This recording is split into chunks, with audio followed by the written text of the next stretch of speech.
How did British colonization work? How did a single empire come to control vast stretches of land across the globe, including Australia? The answer is more complex, more calculated, and more devastating than most realize. At its peak, the British Empire controlled nearly a quarter of the world's landmass and ruled over millions of people. But this dominance was not achieved overnight, nor was it peaceful. It was built on a system, a machine of power, trade, and conquest that reshaped entire continents. It began with exploration. British ships set sail, backed by investors, monarchs, and the promise of wealth. The goal? To claim land, establish trade routes, and expand British influence. Some expeditions were driven by commerce, others by the search for resources, and some by the desire to establish strategic military outposts. Then came the settlements. In places like Australia, the British established penal colonies, using convicts to build the foundation of what would later become major cities.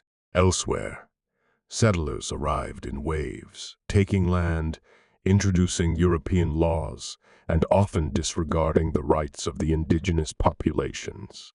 Trade was the backbone of British colonization.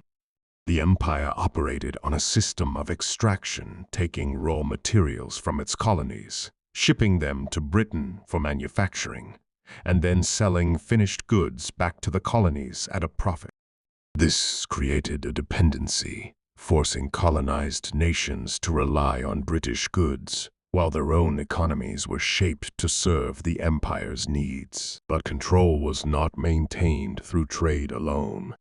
The British used military force, diplomacy, and legal systems to establish dominance.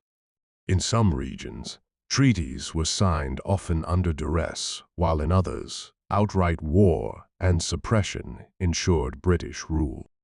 Indigenous resistance was met with brutal retaliation, and entire cultures were forced to adapt or face destruction.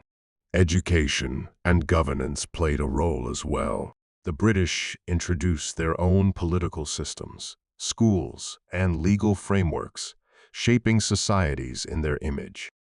In Australia, for example, the doctrine of terra nullius was used to justify British land claims, ignoring the thousands of years of Aboriginal ownership and stewardship.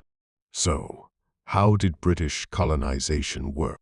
It worked through a calculated combination of economic control, military force, and cultural dominance.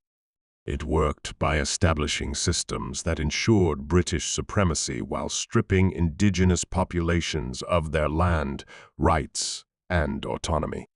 History cannot be undone, but it must be understood. The legacy of British colonization is still felt today in Australia and around the world.